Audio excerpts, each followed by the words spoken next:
সুকুমার রাজ শিশু গোপাল ইঙ্গিতে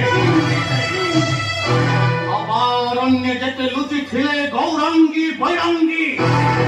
গর্ভে ধরি সুকুমার সন্তান সন্ততি অসীন অরণ্য মধ্যে খোঁজিল যুবতী